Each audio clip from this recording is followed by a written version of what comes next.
안녕하세요. 캡틴JB의 로그북에 오신 걸 환영합니다. 저는 지난 2019년 말 영국 UKS에서 교육을 받고 RYA 요트 마스터 오프쇼어 선장 자격증을 획득하였으며 그 당시 교육받은 지식을 바탕으로 앞으로 다양한 세일링 요트항해 지식 및 기술들을 공유해 나가도록 하겠습니다. 오늘은 항해 지식 첫 번째 시간으로 지난 격포항에서 통영항까지 요트 여행을 진행하면서 작성하였던 항해 계획을 바탕으로 해서 항해 계획 세우는 법을 함께 알아보도록 하겠습니다. 항해 계획은 영어로 패시지 플래닝이라고 하며 항해 전 제반 상황에 대한 정보 수집 및 평가, 그리고 이런 평가를 통한 상황 판단 및 계획 수립, 그리고 계획의 실행과 모니터링의 4단계로 이루어집니다. 오늘은 항해 전 상황 판단을 위한 필수 정보 수집, 평가 및 이에 따른 계획 수립 부분을 중점적으로 해서 항해 계획 세우는 법을 알아보도록 하겠습니다. 화면을 보시면 전자해도는 나비오닉스 데스크탑 버전 전자해도를 띄워 놓았고요. 메모장에는 지난번 항해 계획 메모를 적어 놓았습니다. 항해 내비게이션 앱인 나비오닉스 데스크탑 버전은 해도를 무료로 이용하실 수 있어서 항해 초보분들이 항해 계획을 연습하고 해도를 공부하시기에 좋은 전자해도가 되겠습니다. 먼저 항해나 세일링을 계획하게 되신다면 가장 먼저 확인해야 하는 사항은 날씨 체크가 되겠죠. 일기예보에는 많은 좋은 앱들이 나와 있지만 저는 windy.com을 이용해 예보를 체크하였고 프리딕트 윈드라는 앱도 외국에서는 장거리 항해에 많이 이용하고 있습니다. 항해 일기예보는 기압선이 나와 있으며 풍속, 풍향, 파고 높이가 나오는 일기도를 참고하시는 것이 좋겠고요. 특히 세일링 요트라면 바람의 방향 및 세기를 고려 세일링 계획을 별도로 잡아볼 수도 있겠습니다. 기상도 보는 법, 기타 날씨에 관련돼서는 내용이 광범위해서 다음에 시간을 내어 보다 자세히 설명드리도록 하겠습니다. 국내에서 일기예보는 항해 전 구간에서 인터넷이 터지기에 최신 기상 정보를 실시간으로 업데이트하고 획득하는데 아무런 문제가 없지만 대양을 횡단하거나 해외 장거리 항해 시는 최신 해상 날씨 정보를 얻는 효율적인 수단과 방법을 조사하고 준비하는 것이 매우 중요해집니다. 다음은 항해 거리와 소요 시간을 계산하여 항해 계획의 기본 시간 범위 및 지역 범위를 정하게 됩니다. 이 작업을 위해 먼저 차트에 계략적인 항로를 그려봅니다.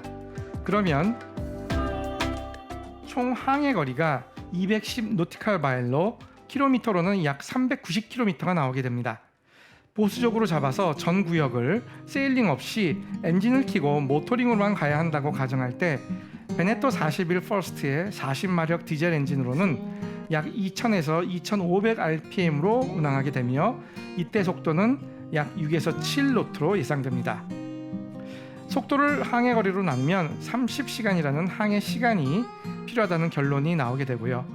소요 연료량도 2000에서 2500rpm에서는 시간당 4에서 5리터로 예상되기에 이번 항해에는 최소 150리터의 디젤 연료를 준비해야 된다는 것을 알게 됩니다.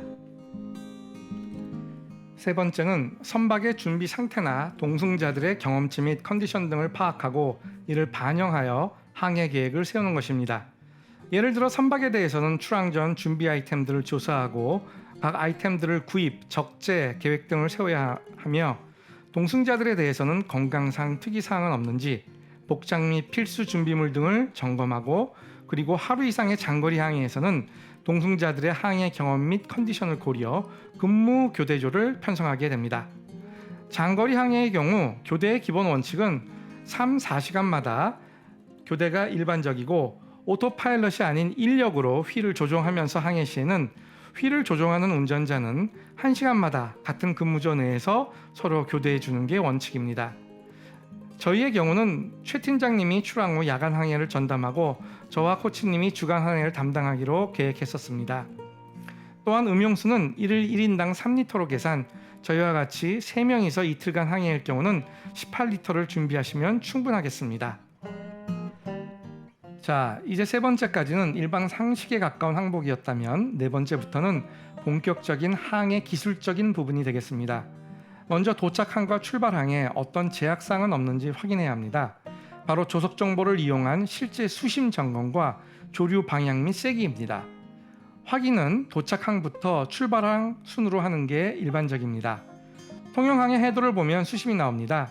그렇지만 해도에서의 수심은 실제 물 깊이가 아닌 최대 썰물의 높이가 0cm일 때를 가정한, 다시 말해 썰물과 밀물이 없다고 가정할 때의 최소 수심입니다.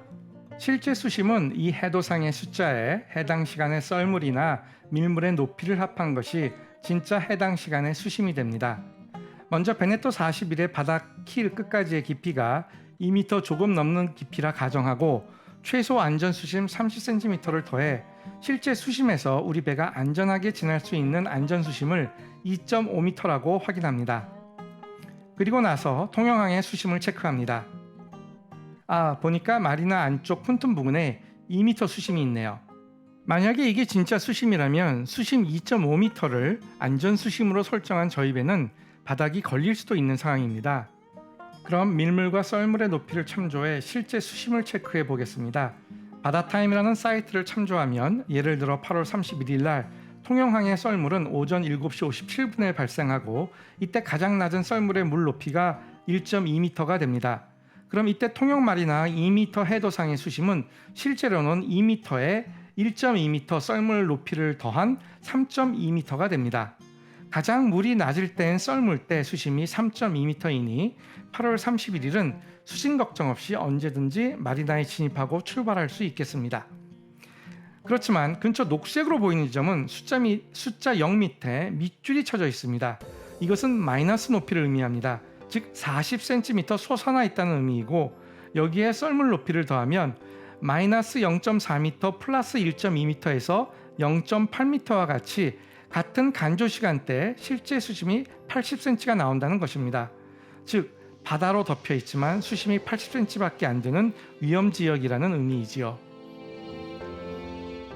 그럼 다시 출발항인 격포항의 해도상 수심도 살펴보면 마리나 푼툰 주변의 수심과 항구 출구까지 2.5m 이하로 내려가는 부분이 없기에 간조나 만조 시간을 고려하지 않아도 언제나 입출항이 가능한 항구가 되겠습니다. 참고로 제가 10여 년 전에 전곡항에서 요트 배울 때도 요트가 갯벌에 걸리는 경우가 종종 있었는데, 전곡항의 경우는 세일링 요트에 따라 입출항 시간 및 운항 가능 구역에 제한이 있는 항구가 되겠습니다. 격포항이나 통영항과는 달리 항내 수심에 대한 시간별 꼼꼼한 검토가 필요한 항구입니다. 자, 그럼 계속해서 도착 항구와 출발항 검토 후에는 중간 항로상에도 실제 웨이포인트를 조정하면서 수심을 조심해야 할 부분이 있는지 꼼꼼히 살펴봐야 되겠습니다. 자, 오늘은 항해 지식 첫 번째, 항해 계획 세우기에 실제 조속 높이와 실제 수심 구하는 것까지 알아보았고요. 다음번에 계속해서 조류와 높이 제한 등 항해 계획의 나머지 부분들을 마저 같이 알아보도록 하겠습니다. 감사합니다. 오늘 내용이 도움이 되셨다면 좋아요와 구독 부탁드리겠습니다.